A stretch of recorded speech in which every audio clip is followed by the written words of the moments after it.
পিপাসা মেটানোর জিনিস, এটা আমার রবের তৈরি, পৃথিবী মানবের নয়।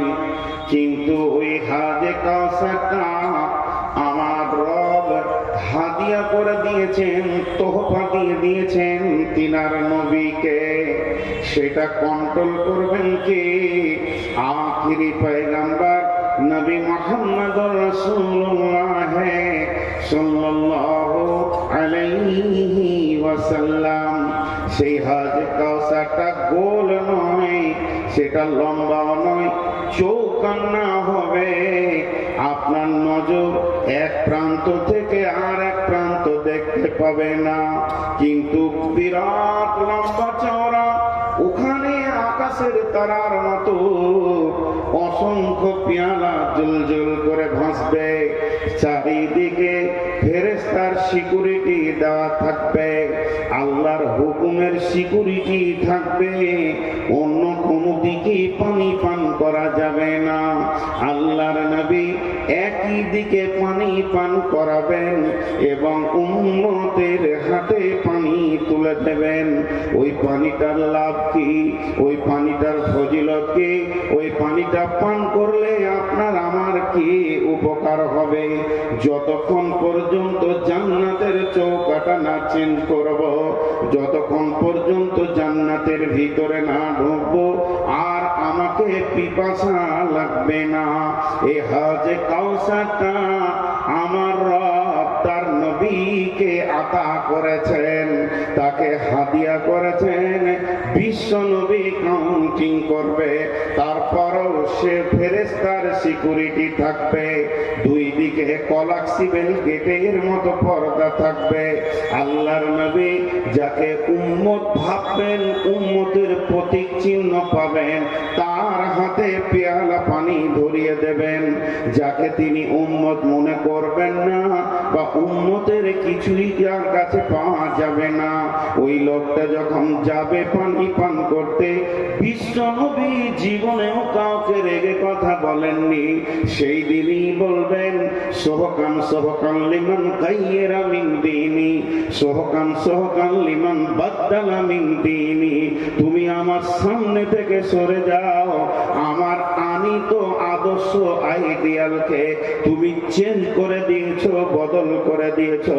তোমার সঙ্গে আমার কোনো আত্মীয়তা নাই। নবী উম্মত, উম্মত নবী যে একটা সম্পর্ক, এটা বাতিল ঘোষণা করা আছে তোমার সঙ্গে আমার। অতএব তুমি আমার কাছে পানি পাবে না।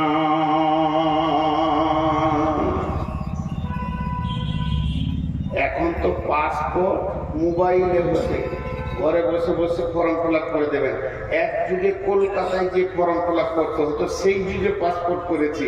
তো জানলাতে দাঁড়িয়ে আছি, একটা নামের ভুল হয়েছে, খালি হর্ষটা বেঁকা হয়েছে, একটার সাথে একটা মিলছে না। তো ভিতরে যে কোন ফেরেশতা আছে, ও বলছে তোর এটা মেল হয়নি। তা আমি বলছি স্যার আর একটা ফিল আপ করি। তার আগে দুদিকে দুটো পুলিশ বলছে হট করে হয়ে গেছে। ভাবলে না যে লোকটা কত কষ্ট করে এসেছে বর্ধমান থেকে, আবার দ্বিতীয় সপ্তাহে গেল লাইন দিয়ে। তো ঠিক আল্লাহ রসুলের নারাজি সংবাদটা পাবে তো জাহান্নামের ফেরেশতার ছাপ্পা মারবে, হট করে হয়ে গেছে। আল্লাহ বহু বেয়াদবি দুনিয়াতে করে নিয়েছো, আর বেয়াদবি তোমাকে করতে দিব না। জি, যারা রসুলের উম্মত, আমরা দাবিতে 16 আনা যে আমরা রসুলের উম্মত, কিন্তু যদি নবী মুহাম্মদ সাল্লাল্লাহু আলাইহি ওয়াসাল্লাম নামে একটা গেট তৈরি করা হয়, যেরকম এয়ারপোর্টে ইমিগ্রেশনের গেট আছে, আপনি ঢুকবেন তো ঠিক কিছু নাই, ঠিক ঠিক ঠিক ঠিক মাল আছে, ধরা পড়ে গেল। তো গেটটাকে তৈরি করেছে যে মালগুলো পারচার করা যাবে না, সেই মালের উপরে তাদের এমন ভাবে সাজানো আছে আপনি পার করতে পারবেন না। যদি ওই রকম হতো যেখানে একটা গেট আছে, যে উন্মত হবে পেরিয়ে যাবে, সাউন্ড হবে না, আর যে উন্মতের বাইরে টিক টিক করবে, তা আমরা একটাও করতে পারতাম না। কারণ আমাদের অবস্থা কি, মাথার চুল থেকে নিয়ে পা পর্যন্ত রসুল একটু নেই। পানি পান করছে বাম হাতে, সাউন্ড ডান হাতে পানি পান করে না, আর স্টাইল করে বাম হাতে খাচ্ছে। জি, খাওয়ার শেষে দোয়া, এটা আবার এই আধুনিক দোয়া। কোন জায়গায় রসুল নাই, না পেচ্ছাবে আছে, না পায়খানাতে আছে, না শোয়াতে আছে, না খাওয়াতে আছে। কথায় কথা মনে পড়ে যায়, 68 বছর বয়স, 8টা ছেলের বাপ, টাকা আছে, হজ করে এসে বাড়িতে ফিরেছে। হাজি সাহেব মানুষ, ফরজ গোসল জানে। এবার বলেন ওর জীবনের নামাজগুলো কবুল হয়েছে কিনা? মুফতি সাহেব বললেন 8টা ছেলের বাপ, যে কাজে ফরজ গোসল করতে হয় সে কাজ ওর দ্বারা হয়েছে। হজ করে আসার পর মসজিদে জিজ্ঞাসা করা হচ্ছে গোসলের ফরজ কি, বলতে জানি না। বলুন ওর জীবনের নামাজ আর বাইতুল্লাহ থেকে এসছে কি হালাতে, সেটা পাক হালাতে না না পাক হালাতে। আজকে আমরা রসুলের কাছে পানি পান করবো, হবে না। কিন্তু পানিটা বড় সান্ত্বনাদায়ক জিনিস। আমি একটা তফসির দেখছিলাম, কতটা সহি জানি না, বলছে বর্তমান যেটা জমজমের কূপ, এইটাই হাজে কাউসারে আল্লাহ পরিণত করবে। বর্তমানে যেটা জমজমের কূপ, এটা হাজে কাউসারে পরিণত হবে। নাম্বার 2, যারা পৃথিবীর বুকে রোজা রেখেছে, বিশ্ব নবী 6 মাস আগে রোজার প্রস্তুতি নিতেন, সাজো সৈন্য সাজো, আনন্দ করতেন রমজান আসবে। আমাদের কাছে আর মাত্র 3 থেকে 4 মাস রয়েছে রমজান, আমরা সকলে রোজা রাখবো ইনশাআল্লাহ। আগত রমজানকে সুস্বাগতম জানাচ্ছি। যারা রমজান মাসে রোজা রেখেছে তাদের সব থেকে কিয়ামতের মাঠে বড় উপহার স্বয়ং আমাদের রব আল্লাহ রোজাদারদের মুলাকাতে কিয়ামতের মাঠে আসবে। কিয়ামতের মাঠে রোজাদাররা আল্লাহকে দেখবে। হাজি ভাই, যার কাছে আমার জীবনের সমস্ত মানদণ্ডের হিসাব, জান্নাত জাহান্নামের ফায়সালা, যিনি আহকামুল হাকিমিন, যিনার কোনো পরামর্শদাতা নাই আর প্রয়োজনও নাই, যিনার কোনো উকিলের প্রয়োজন নাই, তিনি যদি সমস্ত জাহান্নামীকে জান্নাতে দিয়ে দেয়, তো কেন দিলে কথা বলার কারো ক্ষমতা নাই। সেই রকম মাহবুব আপনার আমার মোলাকাতে আসবেন এই রোজার কারণে। রোজা ছাড়বো ইনশাআল্লাহ, রোজা ছাড়বো না রোজা রাখবো? রোজা রাখবো ইনশাআল্লাহ। নাম্বার 3, يوم ترى المؤمنين والمؤمنات يسعى نورهم بين أيديهم وبأيمانهم بشراكم اليوم। কিয়ামতের মাঠে সর্বপ্রথম যেটা মানুষের প্রয়োজন হবে সেটা আলো। তার কারণ কিয়ামতের ময়দানটা অন্ধকার হবে, সূর্য থাকবে না, তারা থাকবে না, নক্ষত্র থাকবে না, বিদ্যুৎ প্রকল্প থাকবে না, জেনারেটর থাকবে না, মোমবাতি থাকবে না, জোনাকি পোকা থাকবে না। যে উপকরণ দিয়ে আমরা আলো পাই এগুলো একটাও থাকবে না। কিয়ামতের ময়দানটা চমকাবে একটা আলোতে। ও আশরাকাতিল আরদু বিনূরি রাব্বিহা, আমার রবের নূরে কিয়ামতের ময়দান চমকাবে। তবে তার ও নূরের ভিতরে থাকবে কুদরতি ক্ষমতা। বেঈমানরা সে নূর দেখতে পাবে না। যে বেঈমানরা এই পৃথিবীতে মসজিদের দরজা দেখেনি, তারা কোনোদিন সেই নূর দেখতে পাবে না। ওই দিন নূর দেখবে কে? ওই দিন নূর দেখবে যে 5 ওয়াক্ত সালাতে হাজির দিয়েছে। ইয়াউমা তারাল মুমিনিনা ওয়াল মুমিনাতি ইয়াসআ নূরুহুম বাইনা আইদিহিম ওয়া বিআইমানিহিম বুশরাকুমুল ইয়াওম। ত্রিমিজি যখন পড়ছিলাম তো একটা হাদিস পেয়েছিলাম যে এই হযরত আবু হুরায়রা উযু করছে, তেমনি করে পানি নেই, মানে এই পর্যন্ত টানছে। এই পর্যন্ত কোরআনে আছে ফাকসিলু উজুহাকুম ওয়া আইদিয়াকুম ইলাল মারাফিক, এই পর্যন্ত ও এত বেশি করে টানছে। হযরত উমর রাগী মানুষ, দেখতে দেখতে, আর ই যত রাগী তত নরম, জিভ যত নরম দাঁত তত শক্ত, থাকে পাশাপাশি। ঠিক আবু হুরায়রা আর হযরত উমর দুটি পাশে পাশে, মহব্বত খুব, কিন্তু খুব নয়। উমর দেখতে দেখতে বলছে, ওই তুই কতটা পানি টানছিস, যেই ওই পর্যন্ত, আর ও ধারে ধরেছে। বেশি বুঝিস তো কোরআন, তোকে বেশি বুঝতে হয়েছে। বলে কেন? ছাড় ভাই। বলে ছাড়, তোকে ছাড়বো, রসুলের কাছে নিয়ে কে ছাড়বো, নবীজির কাছে নিয়ে গেছে। তা আবু হুরায়রা নরম মানুষ, খাবো, এই ছাড়ো। কি হলো? ইয়া রাসূলুল্লাহ, উজুতে হাত কতটা দেবো? এই কোনায় পর্যন্ত, মারাফি এই কোনায় পর্যন্ত। তখন বলছি কতটা টানছে দেখেন, এই পর্যন্ত। যে নবীজি বললেন, আবু হুরায়রা তুমি কি কোনায় থেকে আর বেশি টানছো? বলেছি হ্যাঁ। পারমিশন দিল কে? তখন আবু হুরায়রা বলছেন, দয়ার রাসূল গো, আপনি বলেছেন উজু করার কারণে উজুর জায়গাগুলো কিয়ামতের ময়দানে নূরে ঝকমক করবে। আমি সেই জন্যে উজুর পানিটা একটু আগে বাড়িয়ে নিচ্ছি, আমার মুখটা যেন আরো বেশি হয়ে যায়। আল্লাহ নবী বললেন, উমর রে ছেড়ে দাও, ওর তো উজুর নিয়ত নয়, নূর বাড়ানোর নিয়ত। উজু তো হয়েই যাবে, তাহলে উজুর পানির ভিতরে রয়েছে গুণ। যে উম্মত উজু করলো না, যে গোলাম উজু করার মতো কাজ করলো না, সে মাবুদের নূর কিয়ামতের মাঠে পাবে না, অন্ধকারে থাকবে। কিন্তু যারা নামাজ রোজা করেছে, ও আশরাকাতিল আরদু বিনূরি রাব্বিহা, আমাদের রবের নূরের তাজাল্লিতে কিয়ামতের ময়দান ঝকমক করবি। একটা মজার কথা আপনাদেরকে বলে দিই। সবাই জমা হচ্ছে এখানে, দিয়ে মাদানী ভাই বড় বড় গরু এনেছে, স্পেশাল মাল, ইনশাল্লাহ পেট ভরে খেলে ডায়রিয়া, অর্ধেক তেল অর্ধেক চর্বি।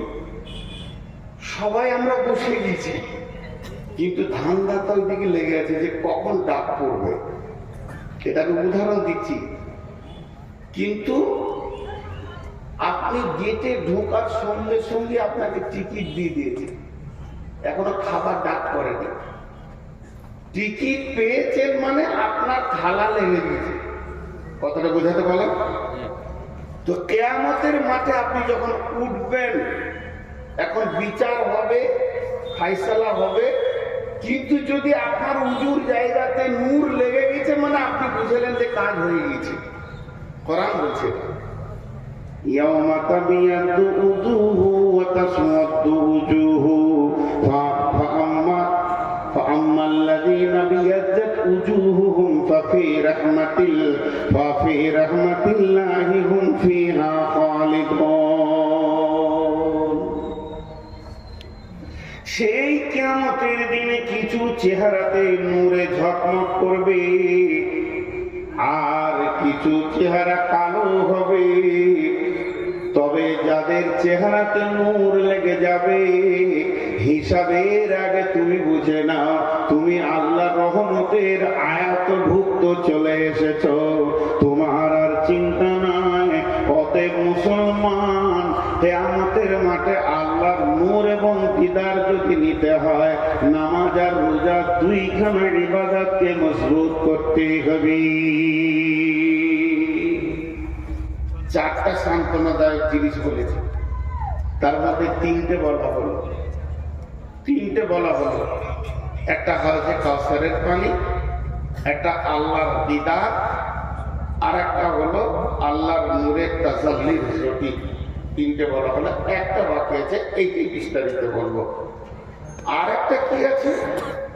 মনের সান্ত্বনা, দিলের তাসাল্লি দেওয়ার মতো। থাকবো কোথায়? গাছ থাকবে না, পালা থাকবে না, ছাদ থাকবে না, মাথার উপরে সূর্য থাকবে, মাটি তাঁতা করে তামার মতো জ্বলবে। কিয়ামত এই মাটিতেই হবে, যেটাতে আমরা বসে আছি এই জমিনেই কিয়ামত হবে। তাহলে যাব কোথা? নদী নাই, নালা নাই, পুকুর নাই। এক কথায় বুঝেলেন, এই রুটি মা বোনেরা যে রুটি সেঁকে খোলাটা, ওই রকম গোল পৃথিবীটা একটা খোলার মতো হয়ে যাবে। উঁচু নিচু, আপার ডিপার, পাহাড় পর্বত, নদী খাল বিল কিচ্ছু থাকবে না। 40 বছর পৃথিবীটা শূন্য অবস্থায় পড়ে থাকবে। অনুফিকা ফিস সূরি ফাসরিকা মান ফিস সামাওয়াতি ওয়া মান ফিল আরদি ইল্লা মান শাআল্লাহ সুম্মা নুফিকা ফিহি উখরা। যখন দ্বিতীয় সূর ফোঁকা হবে, এই মধ্যখানে 40 বছর একদম খয়লান হয়ে যাবে। দাঁড়াবো কোথায়? ছায়া তো নাই, ঘামে ডুববে মানুষ, বিকট চিৎকার করবে, কিন্তু মত হবে না। দাঁড়াবো কোথায়? একটা ছায়া থাকবে, মাত্র একটি ছায়া। আল্লাহ নবী বলছেন, এটাই আমার বক্তব্য আজকে। وعن ابي هريره رضي الله تعالى عنه قال قال رسول الله صلى الله عليه وسلم سبعة يظلهم الله في ظله يوم لا ظل إلا ظله। কঠিন কিয়ামতের দিনে কোনো ছায়া থাকবে না, পাহাড় পর্বত থাকবে না, গাছপালা থাকবে না, যার ছায়াতে গিয়ে একটু জানটাকে রেস্ট নিব।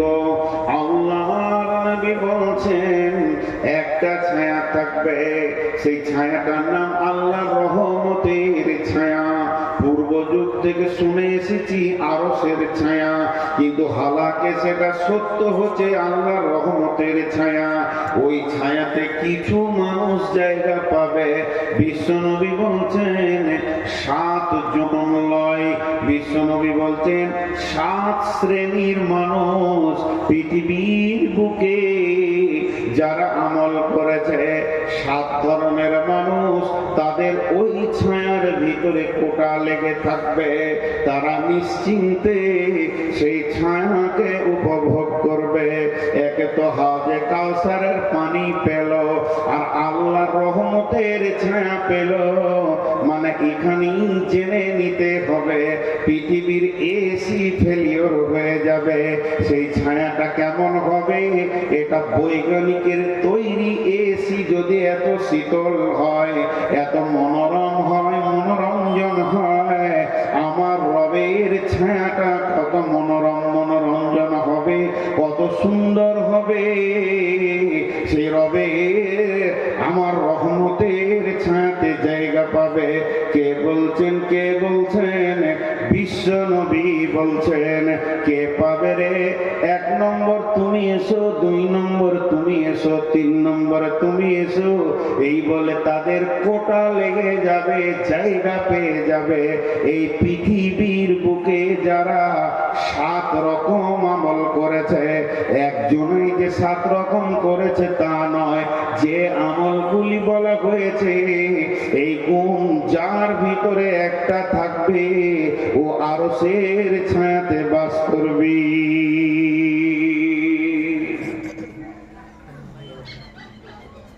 এটা উঠছে কেন? 12টা যে বাজে নাই বাপজি। এরা বলছে তুই থাক, তোর বাপ থাকুক, আমাদের আরশের ছায়া দরকার নাই, পেট ভরে বস, ঠিক সেখানে কর। জি, রাগ করিয়েন না বাপ, যান। আল্লাহ সালামত বাড়ি পৌঁছে দে, যেন রাস্তায় কোনো অসুবিধা না। জি, এটা শীতের সময় তো, যারা সুগারের রোগী হয় তাদের অনেক রকম কষ্ট হয়। বয়স্ক মানুষ, ঘন ঘন পেশাব লাগবে। তো আমি আপনাদের সামনে সেই 7 শ্রেণীর গ্রুপটা আজকে বলবো। কিয়ামতের মাঠে যে সবটাই জাম জ্বলে যাবে তা নয়। অনেক সান্ত্বনাদায়ক জিনিস আছে যেগুলোকে আপনাকে আমাকে গ্রহণ করে নিতে হবে। তার ক্যাপাসিটি রসুল বলে চলে গেছেন, সেটা কোন ধরনের মানুষ ওই জায়গায় স্থান পাবে। নাম্বার 1, জি ছেড়ে দিব আমি তো ওইটাই কোনো বাহানায় যদি ছাড়া যায় জি বাদ দি নাম্বার 1 ইমাম আদিলুন কথাটা ছোট কিন্তু কাজটা বিরাট বড় ইমাম আদিলুন ন্যায় বিচার করনেওয়ালা পৃথিবীতে যে ন্যায় বিচার করেছে ওই বিচারক যে অন্যায় বিচার করেনি নিজের আত্মীয় পার্টির লোক নিজের পাড়ার লোক গ্রামের লোক এইরকম ভেবে কথা বলেনি কঠিন কিয়ামতকে সামনে রেখে কথা বলেছে হক কথা বলেছেন ওই ব্যক্তিটা ওই রহমতের ছায়াতে থাকবি জি বিশ্বনবী মক্কা বিজয়ী করলেন প্রধানমন্ত্রী হলেন ইহুদিদের এক মেয়ে চুরি করে ধরা খেয়েছে ফায়সালা হচ্ছে তার হাত কাটতে হবে যখন ফায়সালা এসে গেল ইহুদিরা এসে বললেন ইয়া রাসূলুল্লাহ আমরা এখনো ইসলাম মানিনি কোরআন মানিনি তবে কোরআনের বিচার কেন নেব আমাদের বিচারটা তৌরাত থেকে করে দিতে হবে যেহেতু আমরা তৌরাতের আওতাভুক্ত নিজের জীবন চালাচ্ছি কিন্তু তাদের জানা ছিল না আল্লাহর নবী একজন সাহাবীকে তৌরাতের পণ্ডিত করে নিয়েছিলেন হাফিজ করে নিয়েছিলেন নবীজি বললেন ঠিক আছে যাও তোমরা তৌরাতের পণ্ডিত নিয়ে এসো এবং মুজরিমকে নিয়ে এসো তারা সেখানে এসে হাজির হলো তারা তাদের হাফেজ গুলোকে বলতে বলতে এলো তোদেরকে কিছু টাকা দেওয়া হবে যে জায়গায় হাত কাটার কথা আছে ওই শব্দটাকে চেঞ্জ করে দিয়ে ওই শব্দটাকে বাদ দিয়ে লাফিয়ে তুই পড়ে নিবি তাইলে আমার মেয়ের হাত কাটাটা বন্ধ হয়ে যাবে সম্ভ্রান্ত ঘরের মেয়ে এবার তারা সেই রকম টাকা হাফেজ তারা এসেছে নবীজি বললেন বলো চুরির শাস্তি কি তওরাতে আছে ও পড়তে পড়তে ওই জায়গাটা যখন টপকে দিছে আমাদের সাহাবীদের ভিতরে যে হাফেজ ছিল বললে দাঁড়িয়ে যা দুটো শব্দ বাদ করে দিলি এটা করা যাবে না মেয়েটির হাত কাটা হয়েছে বন্ধুরা আমার তখনই বিশ্বনবী বলেছিলেন ওয়ালাউ কানা বিনতি ফাতিমাতা এই জায়গায় যদি আমার মেয়ে ফাতেমা হতো তা আমি নবী মুহাম্মদ সাল্লাল্লাহু আলাইহি সাল্লাম নিজের হাতে তার হাত কেটে দিতাম জি ভাই এখন ন্যায় বিচার পাওয়া গেছে পৃথিবীতে জি আফসোসের কথা বলবো রাসূল বলছে সাদাল কাবিলাতা ফাসিকুহুম জাইনুল কাওমি আরদুলহুম ওয়া উকরিমার রাজুলু মাখাফাতাস সারহি জাহারাতিল কায়নাতু ওয়াল মাজিফু এমন একটা জামানা আসবে রে গায়ের নেতা হবে চোর লম্পট লুচ্চা দাগাবাজ বেঈমানেরা বিচার করবে কে মাতাল লুটেরা সুদারু জুয়ারি আর গোটা দুনিয়াকে লুটে মেরে পঞ্চায়েতের মাল মেরে খেয়েছে এরা আবার গায়ের বিচারক হবে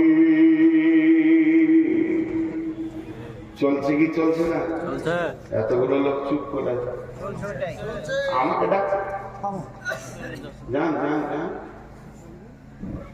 ও বিচারকে ঘুম লাগে চোখ করছে আপনি আমি বলেছি ভাই আমি শেষ দিনও শেষ সময়ও শেষ আমি শেষ তো জি একটা জিনিস খেয়াল করেন যে আজকে বিচার কি চলছে আল্লাহ রাসূল আফসোস করেছেন একটা বিষয়ে দুটি বিষয় আফসোস করলেন তো সাহাবীরা বলেন রাসূলুল্লাহ আপনি আফসোস করছেন দেখতে পাবেন না তার জন্য কিছু না আমি দেখতে পাবো না এর জন্য আফসোস করি না আমার উম্মত দেখতে পাবে এর জন্য আফসোস করছি গায়ের লেজের মতো তাদের কাছে চাবুক থাকবে বিচার হবে আদালত চলবে প্রতিদিন কোর্ট চলবে থানা চলবে, মার চলবে, চাবুক চলবে, ছেলে ভরা হবে, ছেলে দেওয়া হবে। কিন্তু আফসোসের কথা এটাই, দোষী ব্যক্তি গায়ে হাওয়া দিয়ে ঘুরবে আর নির্দোষী জেলে বসে বসে মার খাবি। চলছে না? কথা বলে না? আল্লাহ কি বললেন কোরআনে? ওয়ালা তাকরাবু মালাল ইয়াতীমি ইল্লা বিল্লাতী হিয়া আহসান হাত্তা ইয়াবলুগা শুদ্দাহু ওয়া আউফুল কাইলা ওয়াল মিজানা লা নুকাল্লিফু নাফসান ইল্লা উসাহা ওয়া ইযা কুলতুম ফা'দিলু ওয়া ইযা কুলতুম ফা'দিলু ওয়া ইযা কুলতুম ফা'দিলু ওয়ালাউ কানা দা কুরবা। তুমি যখন বিচারে বসবে, সাক্ষী দেবে, তো ন্যায় কথা বলবে, যদিও তোমার নিকট আত্মীয় হয়।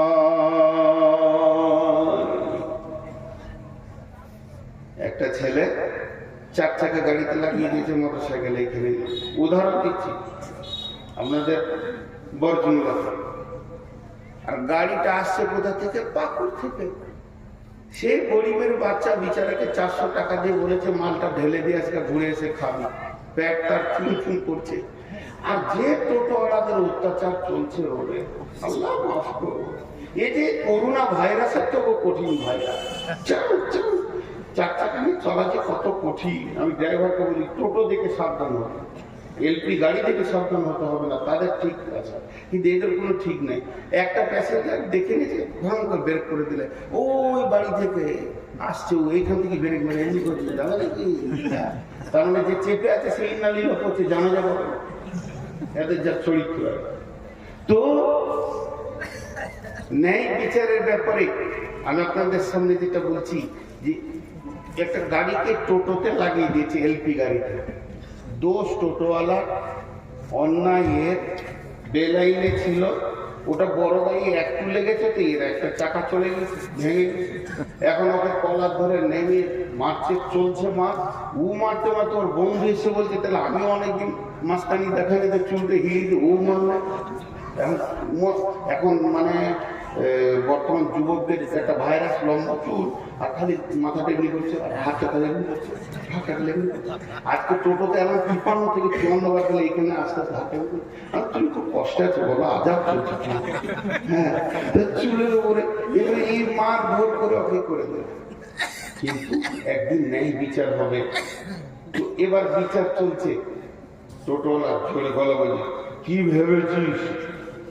কিন্তু আসলে গাড়িটা ছিল কোম্পানি, টোটোওয়ালাকে খবর না।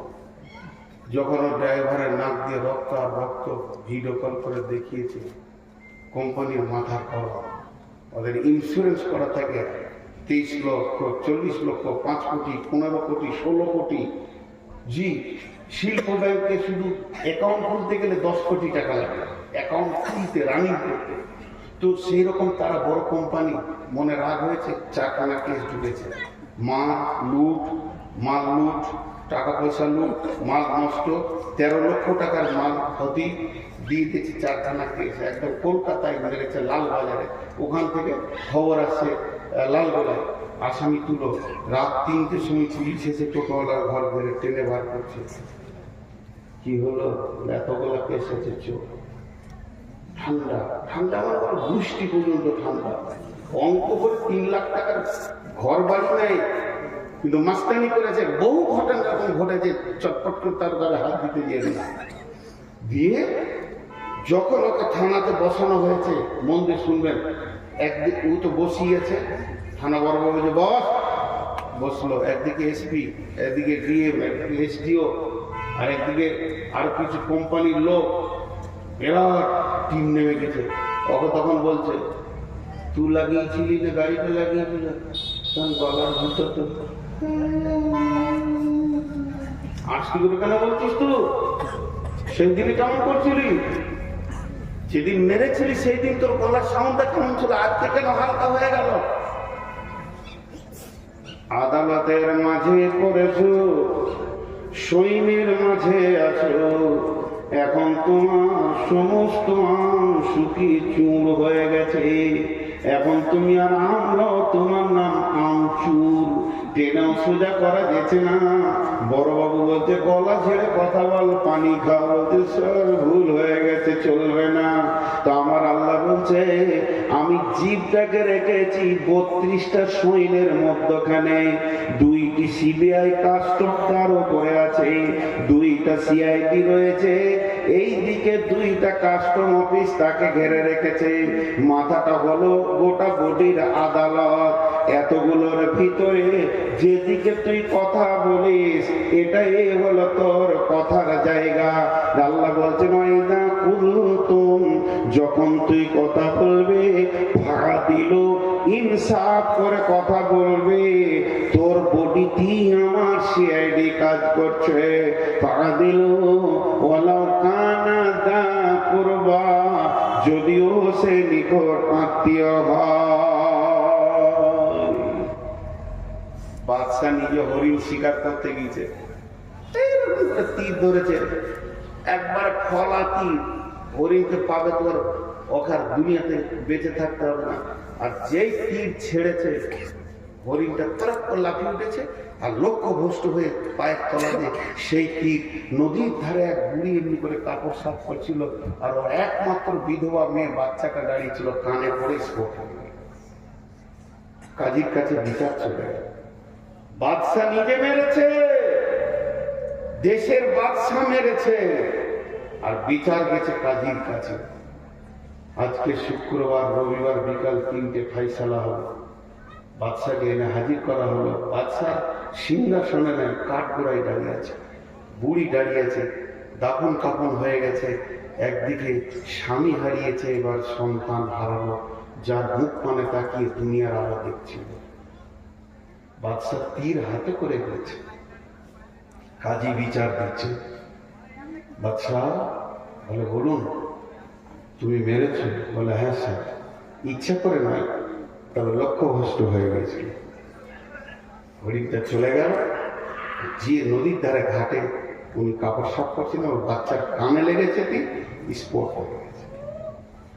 বাদশা এবার ফাইসালা দিচ্ছে, জাল্লাদ, আমার আল্লাহর ফাইসালা কতলের পরিবর্তে কতল। তুমি হরিণ মারবে না বাঘ মারবে তোমার ব্যাপার, কিন্তু তোমাকে ডানে বামে দেখতে হতো। যদি তীর লক্ষ্যভ্রষ্ট হয় তাহলে তীর কোথা গিয়ে পৌঁছাতে পারে। তুমি নিশার মতো, পাগলার মতো হরিণের নিশাই মেরে দিয়েছো। অতএব হে জাল্লাদ, তুমি ওই বাদশার গর্দনকে উড়িয়ে দাও। বাদশা তীরটাকে ধরলো, ধরে এভাবে টান দিয়ে নিশান করে কাজীকে বলছে, কাজী রে, আজকেও আমি তীরটা এনেছিলাম, যদি আমার পানে মুখ পানে তাকিয়ে তুমি অন্যায় বিচার করতে, আর একটা মাটার আমি করতাম।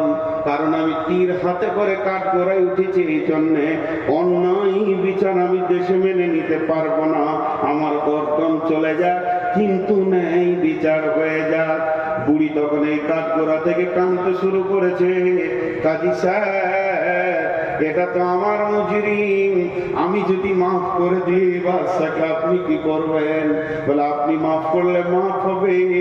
কাজী সাহেব, আমি ওকেই মাফ করে দিলাম, একটা সন্তান হারিয়েছি, এটার মায়ের কোল যেন আর খালি না হয়। বাদশা ধরেছে, বুড়িকে জড়িয়ে ধরে বলছে, মা, তোমার যে সন্তান মাটিতে শুয়ে গেছে ওটাকে আমাকেই মনে করে নিয়ে তুমি আমার কাছে বাকি জীবনটা কাটিয়ে নাও। আল্লাহ বলছে আরো সে নিচে ছায়া নিবি। আজকে একবার বিচারে বসে দেখবেন, কেন বিচার শুনতেই বিরক্ত লাগবে, বিচার শুনতেই বিরক্ত লাগবে। হ্যাঁ, একটা সাইকেলে অ্যাক্সিডেন্ট হয়েছে, মোটর সাইকেলের সাথে কাদা ছিল, কাদাতে স্লিপ করে গেছে মোটরসাইকেলটা, সাইকেলের উপরে পড়ে গেছে, সাইকেলটা ভেঙে গেছে। মোটর সাইকেল ওলাও তৃণমূল, সাইকেল ওলাও তৃণমূল, কিন্তু যার ঘরের সামনে কাদা সে স্লিপ। বিচার হচ্ছে কাদা পড়েছিল কেন, টাকা অবধি 10,000 টাকা। সে বিচারা জানের ভয়ে 10,000 টাকা দিয়ে খালাস। আমাদের এখানে সব জজ বসে আছে, যতগুলো বসে আছে জজ। এক পয়সা দিচ্ছে না। হ্যাঁ? এরা যে কাঁদার ধারে বসতে এক পয়সা দিচ্ছে না। শুধু ন্যায় বিচার নিয়ে কথা বললে অনেক কথা চলে আসে। নাম্বার 2, 2 নম্বর থেকে যা ওই আরশের ছায়াতে থাকবে, সেই 2 নম্বরটা হলো ওয়াশাবুন সাফি ইবাদিল্লাহি তাআলা।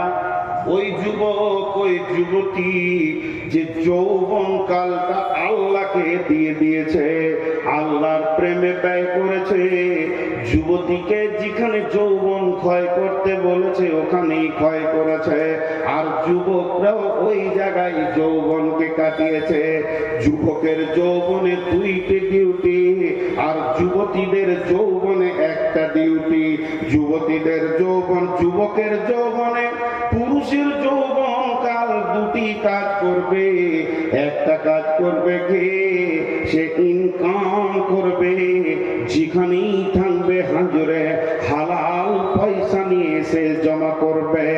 আল্লাহ বলেছেন ফাইদা কুদিয়াতিস সালাতু ফান্তাশিরু ফিল আরদি ওয়াবতাগু মিন ফাদলিল্লাহি ওয়াযকুরুল্লাহা কাসীরান লাআল্লাকুম তুফলিহুন।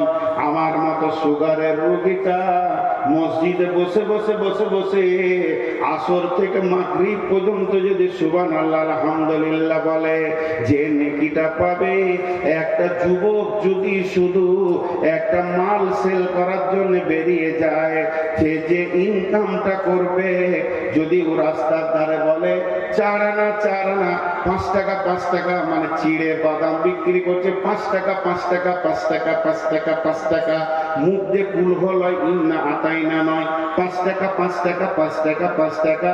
এই যে মুখ দিয়ে বলছে লিবেন ভাই আপনি খান, আপনার ছেলে মেয়ের জন্য নিয়ে যান, এই যে ওর মুখটা চলছে, আর আমি মসজিদে বসে বসে সুবহানাল্লাহ সুবহানাল্লাহ সুবহানাল্লাহ, আমার থেকে লাখো গুণে বেশি নেকি পাবে। তাসবিহ করাটা হলো সুন্নত নফল, কিন্তু হালাল উপার্জন করা হচ্ছে ফরজ। এটা কোরআনের হুকুম, ফরজ আইন। হে যুবক, তুমি যৌবন কালে ইনকাম করবে, আর কি করবে যৌবন কালে? ওয়াল হাফিদুনা লিহুদুদিল্লাহ, আল্লাহর কোরআনের হিফাজত করবে। যেখানেই শুনতে পাবে কোরআনের বিরুদ্ধে কাজ চলছে, জান দিব না হলে জান নিয়ে নিব। ইউকাতিলুনা ফি সাবিলিল্লাহি ফায়াকতুলুনা ওয়া ইকতালুনা, হয় কতল করব নাই কতল হয়ে যাব, আল্লাহর জমিনে বেঈমানি করতে দিব না। যুবক তুমি উঠে দাঁড়াও, 2টি তোমাদের কাজ। আর যুবতীরা কি করবে? কুল্লিল মুমিনাতি ইয়াগুযুদনা মিন আবসারিহিন্না ওয়া ইয়াহফাজনা ফুরুজাহুন্না, মেয়েদের যৌনাঙ্গ, মেয়েদের সরঙ্গাকে কেন্দ্র করে আমার রব কোরআনে বেশ কয়েকটা আয়াত নাযিল করেছেন। আম্মা জানা আয়েশাকে পাক করতে গিয়ে 11খানা আয়াত নাযিল করেছেন। হযরত মারিয়ামের পবিত্র ঘোষণা করতে গিয়ে বেশ কয়েকটা আয়াত নাযিল করেছেন। এবং আমার রব সারা পৃথিবীর যত মুমিন আছে, আল্লাহ ওয়ালি আছে, এদের যৌনাঙ্গকে এক জায়গায় করে বলেছে তোমরা এটাকে হেফাজত করো। এটা যে কত দামি জিনিস, আমার পৃথিবীতে যত নবী, যত মাওলানা, যত মুফতি, যত বক্তা, যত মাদানী, যত কারি, যত হাফেজ, যত শহীদ, যত নবী, যত আম্বিয়া এসেছে, ওটার ভিতর দিয়ে পৃথিবী দেখেছে। আল্লাহ বলেছেন সুম্মা সাবিলা ইয়াসসারা, তোমাদের মায়ের রাস্তা তোমাদের জন্য আসান করে দিয়েছি, এর জন্য পৃথিবীর আলো দেখেছো। হে আমার মায়ের দল, লুচ্চাদের পাল্লায় পড়ে তুমি এত দামি জিনিসটাকে নষ্ট করে দিও না। আল্লাহ তাবারাক ওয়া তাআলা বিশ্ব যুবতীর জন্য একটা বাটখারা রেখেছেন, হযরতে মারিয়াম, তাকে নবুয়তি টাইটেল দিয়েছেন আলাইহাস সালাম। সেই মারিয়ামের ব্যাপারে আল্লাহ বলছেন ও মারিয়াম বানাতা ইমরানা আল্লাতী আহসানাত ফারজাহা ফানাফাখনা ফীহি মির রূহিনা ওয়া সাদ্দাকাত বিকালিমাতি রাব্বিহা ওয়া কুতুবিহি ওয়া কানাত মিনাল কানিতিন। বিশ্ব যুবতীর দল রে, তোমরা মারিয়ামকে দেখে লক্ষ্য করে পা ফেলো। সে তার শরমগা এবং গোটা বডিটার এমনই হিফাজত করেছিল। আমি রব তার ভিতর থেকে দামি গোলামকে নিলাম এবং মা বেটাকে কিতাব দিয়ে ধন্য করলাম। আজ যদি কোনো যুবতী বুকে হাত দিয়ে সতীত্বের গ্যারান্টি দিতে পারে, শুধু যৌনাঙ্গ নয়, তার দাঁতের হাসিতে, চোখের চাওয়ানিতে কোনো পুরুষ যেন হালাল পুরুষ যার সঙ্গে বিয়ে হালাল আছে, সে যেন আনন্দ না পেয়ে যায়। যদি তা পেয়ে যায়, মা তুমি বিক্রি হয়ে গেলে তোমার দেহে আর কোনো মূল্য থাকলো না। এর জন্য যুবতীদের একটাই ডিউটি, সে শরমগায়ের হিফাজত করবে, আর পুরুষরা দুইটি ডিউটি করবে। একদিকে ইনকাম করে সংসার চালাবে, অন্যদিকে দিনের হিফাজত করবে। আমার নবী বলছেন ওয়াশরাবুন সাআ ফি ইবাদাতিল্লাহ, ওই যুবক যুবতী আল্লাহর রহমতের ছায়াতে কোটা লেগে যাবে, যার যৌবনকাল আল্লাহর হুকুমের ওপরে চলেছে। আর 15 মিনিট পানি খায় আর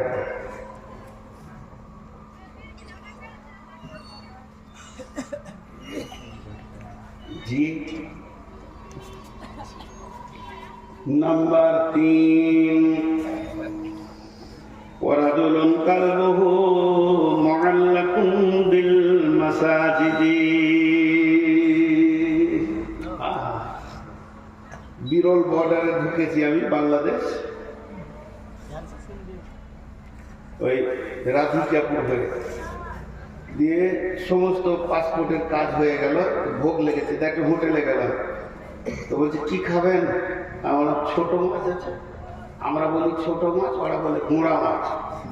তো গুঁড়া মাছ আছে, বলে আছে, দাও 1 প্লেট। দুজন আছি আমরা, 2 প্লেট দাও। তো আলুর সঙ্গে রান্না করেছে। তো টোটালটা যদি 200 গ্রাম ওজন হয়, যে তরকারিটা দিয়েছে 100 গ্রাম ওজন হবে। তো মোটামুটি 100 গ্রামে 98 গ্রাম আলু আর 2 গ্রাম মাছ। আমি হোটেলওয়ালাকে বলছি, মাছে আলু না আলুতে মাছ? আপনি হিসাব করেন। বলছি হুজুর আপনাকে তো পারা যাচ্ছে না। বলে না, মাছে আলু হতে পারে, 2টা আলু দিলেন, কিন্তু আপনি আলুতে মাছ দিয়েছেন। আমি তো আলু চাইনি ভাই, আমি মাছ চেয়েছি, আপনি দাম দেবেন। জি। 1 লিটার দুধে 9 লিটার পানি, তাহলে দুধে পানি না পানিতে দুধ? পানিতে দুধ। আর 9 লিটার দুধে যদি 1 লিটার পানি, তাহলে দুধে পানি। তো আমাদের জীবনটা হবে মসজিদওয়ালা দুনিয়া, কিন্তু হয়ে গেছে দুনিয়াওয়ালা মসজিদ। মসজিদে ঢুকছি আধা ঘন্টা, আধা ঘন্টার মধ্যে 30 মিনিট, 30 মিনিট, প্রতি মিনিটে 60টা সেকেন্ড আছে। 5 মিনিট আল্লাহকে মনে পড়ছে, বাকি 29 মিনিট 55 সেকেন্ড দুনিয়াতে মনটা পড়ে আছে। তাহলে মসজিদটা দুনিয়াওয়ালা মসজিদ হলো। আর আমার রসুল বলছে তোমার দুনিয়াটা মসজিদওয়ালা হয়ে যায়। তুমি মাঠে কাজ করবে, কিন্তু তোমার দিল করে থাকবে মসজিদে। তুমি মার্কেটে থাকবে, হঠাৎ চলে কিরে বাবা আজান হলো নাকি, খরিদ্দারের সঙ্গে কথা বলো, আজান হলো না কিরে বাবা, বুঝি যেতে হবে।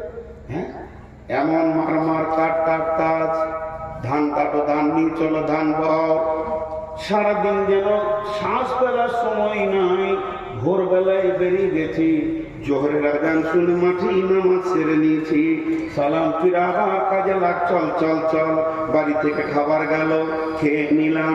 আসরের সময় ধানগুলো গুছিয়ে সন্ধ্যার সময় বাড়ি এসে যেই মাগরিব ডুবো ডুবো হয়ে গেছে, আজান শুনলাম, আর বাড়িতে মন টিকছে না। দিল যেন মসজিদকে ছিঁড়ে, মসজিদ যেন দিলকে ছিঁড়ে নিচ্ছে। মসজিদ রে, তোকে জোহরে দেখিনি, আসরে দেখিনি, এখন মাগরিবে না দেখে আর থাকতে পারবো না। মসজিদে যদি দিলটা টানা থাকে আর বডিটা যদি দুনিয়াতে ঘুরে বেড়ায়, আপনার কাজগুলো নামাজে গণ্য হয়ে যাবে। কারণ আপনি নামাজি রত রয়েছেন, শুধু ছুটি নিয়ে দুনিয়া করতে গেছেন। অতএব বন্ধুরে, আল্লাহর নবী বলছেন ওয়ারাদুলুন কালবুহু মুআল্লাকুন বিল মাসাজিদে, ওই লোক যার অন্তরটা মসজিদে টাঙা আছে। হাজি, আমরা ইমামকে মসজিদকে মসজিদ সাফ করার ব্যাপারে হুকুম করি না? এটা খুব নেকে অনেক বক্তা দেখায়, আমি দেখাচ্ছি না, এটা নোংরা। কেন আমি আল্লাহর ঘর সাফ করব? আমার হাত দিয়ে করব? বেদাতি পীর আছে আমাদের এলাকায়, তোমার নামটা করছি না, তো ও পীর পীর জীবিত পীর এখনো বেঁচে আছে, দুটো আছে একই গাড়ি, একটা মরেছে একটা আছে। তো আমাকে আমার দিল চাইলে যখন একদিন দেখা করি, ওই এলাকায় থাকতাম আমি একটা মাদ্রাসায়। তো ভদ্রলোক এত হার্ড আরবি জানে, আবার ইঞ্জিনিয়ার, ইংল্যান্ড থেকে পাস করা ইঞ্জিনিয়ার, পীর ইংল্যান্ড থেকে পাস করা ইঞ্জিনিয়ার, আর এত হার্ড আরবি জানে যে ও আরবি বলবে তার আপনি ডিকশনারি ছাড়া তর্জমা করতে পারবেন না। ভদ্রলোক এত শিক্ষিত, কিন্তু ওই এহরামের মতো একটা কাপড় নিচে পরে আছে আর একটা গায়ে দিয়ে আছে। ওর একটা মুড়িদকে বললাম, তোর পীরকে দেখাবেন একবার, চলেন, নিয়ে গেল। তো আমি মসজিদের দরজায় দাঁড়িয়ে আছে, ঘন ঘন ঘড়ি দেখছি, মানে 40 মিনিট পরেই আমার বাস, 40 মিনিট পরেই বাস। বললে আপনি দাঁড়ান, আমি পীর সাহেবকে ডেকে আনি। ভিতরে গেল তো দেখছি ওরকম এহরাম হালাতে আসছে, কিন্তু মাথা ঢাকা মেয়েদের মতো এই দিক ঘুরে গিয়েছে। চুলটা দেখার আমার খুব শখ ছিল, শুনছি ওর চুল নাকি 2 হাত, কিন্তু দেখতেই পেলাম না। তো দেখার খুব শখ ছিল, টেনে তো খুলতে পারছি না। তো অনেক উচ্চ শিক্ষিত মানুষের খবর আমি জানি, উনি আসলেন। আমি বলছি না যে এটা ভালো কাজের লাইন। তো এসে আমি এক হাতে মুসাফা করলাম, উনি এক হাতে মুসাফা করলেন। আসসালামু আলাইকুম। আসসালাম। কি বাবা নূর মোহাম্মদ? আমার নামটা আগে তুমি জানি বা ও বলেছেন মুড়ি। আমি অনেকদিন থেকে ভাবছি হয়তো তুমি এখন দেখা করবে, এতদিন পরে। আমার সাথে বয়স এক সময় জমি পার্থক্য, উনি মুরব্বী। তখন জি হে, আমি দাঁড়িয়ে আছি। তো চট করে মসজিদে উঠি, একটা মসজিদের মুসল্লাকে এনে আমাকে বলছে বসো, আর ঝাঁটাটা নিয়ে মসজিদ ঝাঁট দিতে শুরু করবে। আমি বলছি হুজুর আমাকে দেয়, কিছু না, তুমি মেহমান, তোমাকে দেওয়াটা আমার ঠিক হবে না, এটা তো রসুল দেননি মেহমানকে, আমাকে তোমার ইজ্জত করতে হবে। আমাকে তুমি বলছে, বয়স হিসেবে বসলাম। দেন বললাম প্রথমেই বেদবি মাফ করবেন, আমার গাড়ি আর 40 মিনিট, অল্প সময় দিব, কিছু আমাকে বলেন। তো কথা শুরু করলো যে আজকের দিনে এখন তোমার সঙ্গে আমার দেখা হবে এবং অল্প সময় টাইম দেবে, আমার কিছু মনে করার নাই, এটা ফয়সালা আসমান থেকে এসেছে, আল্লাহর ফয়সালা। তো মা বাবার সঙ্গে ভালো ব্যবহার করবে, প্রতিবেশীর সঙ্গে ভালো ব্যবহার করবে, আল্লাহ রসুলের সুন্নতের পাবন্দির উপরে জীবন কাটাবে, ফরজ হুকুম ছেড়ে দিবে না, আল্লাহ তোমাকে ঠিক কামিয়াবের জায়গায় পৌঁছাবে। এই কথা বলে তারপরে আমি চলে আসলাম। ওর সঙ্গে আর আমার দেখা নাই।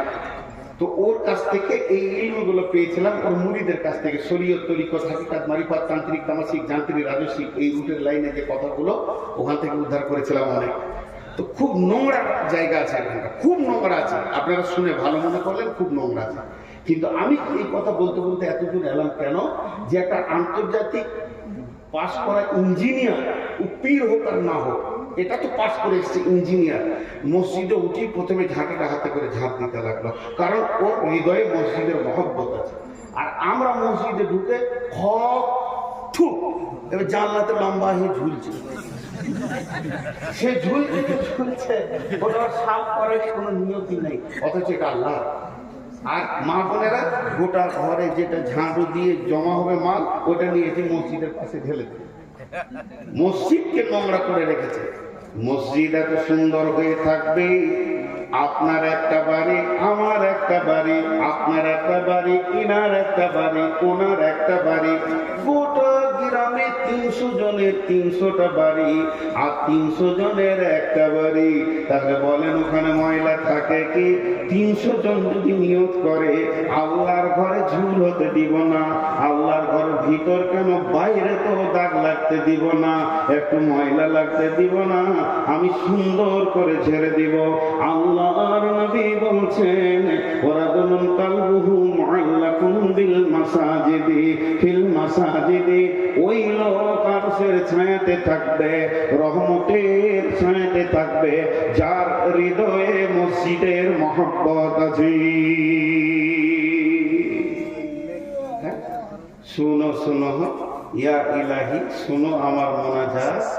জি, তুমি মসজিদেরই ঝাড়ু বারবার করো আমারে হাত। আজকে সকলে একটা নিয়ত করি, যখনই সময় পাবো মসজিদ পরিষ্কার করবো ইনশাআল্লাহ। আর আজ থেকে 5 ওয়াক্তের নামাজ ছাড়বো না ইনশাআল্লাহ। আর সামনে রোজাতে রোজা রাখবো ইনশাআল্লাহ। বাস হয়ে গেল। এটা তো মসজিদ এটাই চাইছে, মসজিদের দিলটা পড়ে আছে মানে আমাকে মসজিদের সালাত আদায় করতে হবে, মসজিদের জন্য আমার প্রাণ চলে যাবে। জি, 3 নম্বর হলো, 4 নম্বর রাজুলানি তাহাব্বা ফিল্লাহি ইজতামা আলাইহি ওয়া তাফাররাকা আলাইহি। আমার নবী বলছেন তোমার আরশে কোটা লেগে গেছে, রহমতের ছায়াতে তোমার রিজার্ভেশন লেগে গেছে, হাহুতাশ করো না, পস্তাতে হবে না। যদি আল্লাহর জন্য ভালোবাসা করো আর আল্লাহর জন্য যদি ছাড়াছাড়ি করো, তবে তুমি রহমতের ছায়াতে জায়গা পাবে। মুশরিক জান্নাতে যাবে, দেখছো ওরা উত্তর দেয় না। মুশরিক জান্নাতে যাবে, মাদানী সাহেব চুপ করে আছে, এরা বলছে না যাবে না। কে বলে যাবে না? শিরক একটা বিষয় করা যায়, মহব্বতের, মহব্বতকে ভাগাভাগি করা যায়। আমি আব্বাকে ভালোবাসি, মাকে ভালোবাসি, সন্তানকে ভালোবাসি, বিবিকে ভালোবাসি, আলেম ওলামাকে ভালোবাসি, আল্লাহকে আমি ভালোবাসি। ভালোবাসা এমন একটা ইবাদত, আল্লাহ কোরআনে বলেছেন হে মুসলমান কুল ইন্নামা আনা কুল ইজা কুল ইন্নামা আনা বাশারুম মিসলুকুম ইউহা ইলাইয়া আন্নামা ইলাহুকুম ইলাহু ওয়াহিদ ফামান কানা ইয়ারজু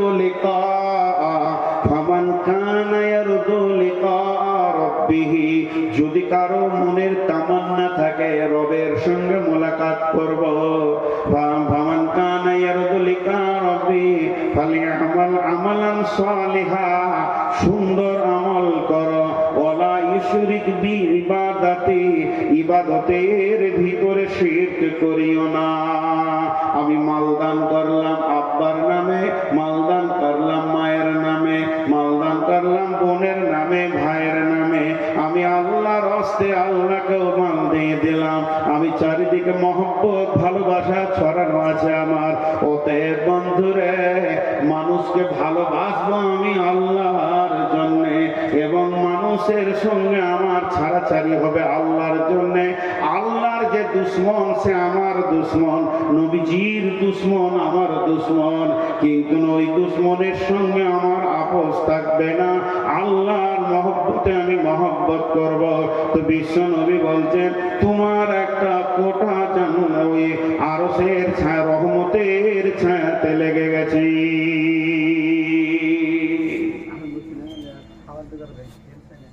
বর্তমানে যত ভালোবাসা হয় স্বার্থ লুকানো থাকে। কথাটা বুঝাতে পারলাম? স্বার্থ লুকানো থাকার কারণে ওটা প্রেম বলে যাবে না, ওটার নাম হবে ধান্দাবাজ। ওটার নাম কি? ধান্দাবাজ। ওর যখনই স্বার্থ ফুরিয়ে যাবে টুক করে কেটে যাবে। ভালো কাউকে বাঁচতে গেলে অন্তর থেকে ভালোবাসতে হবে, যে ভালোবাসার ভিতরে কোনো রকম কোন ছল চতুরি থাকবে না। তাহলে আর 3 মিনিট আছে, ঘড়ি না না হ্যাঁ কালেকশন আছে, কালেকশন আছে। কালেকশন করবেন আপনি? কে করবে? আপনি সিজন পেরিয়ে গেল তো আলু তুলো। এখন আম গাছে একটা যদি আম বের করে দিতে পারেন তো আপনাকে 10 লাখ টাকা কালেকশন দেবো। না, এটা আমার ভুল হয়ে গেল, 12 গাছে থাকতে পারে। অনেক আছে আপনার বাড়িতে আছে। যে অনেক গাছে থাকে আমার বাড়িতে।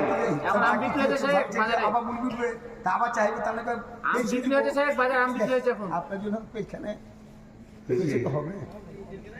আল্লাহ রসুলের পরে বলছেন 5 নম্বরে বলছেন রাজুলুন দাআতুহু ইমরাতুন দাতা মানসিবিন ওয়া জামালিন ফাকালা ইন্নী আখাফুল্লাহ। এরা উঠছে এখানে। ও ভাই যারা যে কোনো দেখেন পয়সা দিয়ে যান, ওই পয়সা দিয়ে যান। আল্লাহ আমাকে কেন মমতাজুল করলেন না? বড়ই দাম বেশি রয়েছে এখন মার্কেটে। দেখেন আপনাদেরকে একটা খুব তাসাল্লি দেওয়ার বক্তব্য দিচ্ছি আজকে, যে কিয়ামতের মাঠে টেনশন নাই, এই জিনিসটা দিচ্ছি, সব টেনশন মুক্ত হয়ে যাবে। মা বোনেরা নাকের গুলো কানের গুলো খুলে দিয়ে পাঠিয়ে দেন। আমি যে তাসাল্লির বক্তব্য আজকে দিচ্ছি অন্তত খুশি হয়ে আপনাদের বেশি দান করা উচিত। আল্লাহর নবী বলছেন ওই যুবক যার ভিতরে পরিপূর্ণ উত্তাল রয়েছে, ওই মানুষটা তাকে একটা সুন্দরী এবং মালালা মেয়েটার ভিতরে 2টি গুণ, একদিকে দেখতে অতি সুন্দর আর একদিকে তার মালে পরিপূর্ণ রয়েছে। সে কিন্তু তোমাকে হাত ছিনিয়ে দিতে এসো এসো, তখন যুবক ওকে উত্তর দিচ্ছে যুবতী রে, তোমার কাছে সমস্ত মালের স্বাদ আমার জানা আছে, প্রয়োজন আছে, মধ্যখানে একটা প্রাচীর রয়েছে যেটাকে টপকাতে পারছি না। ইন্নী আখাফুল্লাহ, আমি আল্লাহকে ভয় করি। এর জন্য মুআয বিন জাবালকে আল্লাহর নবী 10টা ওসিয়ত করেছিলেন। ওয়ান মুআয বিন জাবাল রাদিয়াল্লাহু তাআলা আনহু قال اوصاني رسول الله صلى الله عليه وسلم بأسر كلمتين, যে 10টা ওসিয়ত করেছিলেন শেষ কথাটা ছিল মুআয রে, তোমাকে লাখ কথার এক কথা, কোটি কথার এক কথা বলছি, পৃথিবীর যে কোনো কোণে থাকো না কেন, ও আখিফুহুম ফিল্লাহ, আল্লাহর ভয়কে সঙ্গে করে রাখিও। তোমার সঙ্গে যদি আল্লাহর ভয় থাকে, পৃথিবীর কোনো গুনাহ তোমাকে স্পর্শ করবে না, তোমার কাছেও কোনো গুনাহ আসবে না। এবং আল্লাহর রাসূল তার সাথীকে বলেছিলেন, হিজরতের সাথী ছিলেন আবু বকর, লা তাহজান ইন্নাল্লাহা মা'না। আবু বকর রে, আমার তোমার সঙ্গে আল্লাহ রয়েছে। যদি কোনো যুবক বা যুবতী এটা মনে করে আমার সঙ্গে আল্লাহ আছে, ওর দ্বারা কোনো গুনাহ করা সম্ভব হবে না। তাই আমার নবী বলছে, হে যুবক, হে যুবতী, তুমি যদি নিজেকে লুচ্চামি থেকে বাঁচাতে পারো আল্লাহর ভয়ে, তাহলে আল্লাহর রহমতের ছায়াতে তোমার কোটা লেগে গেছে।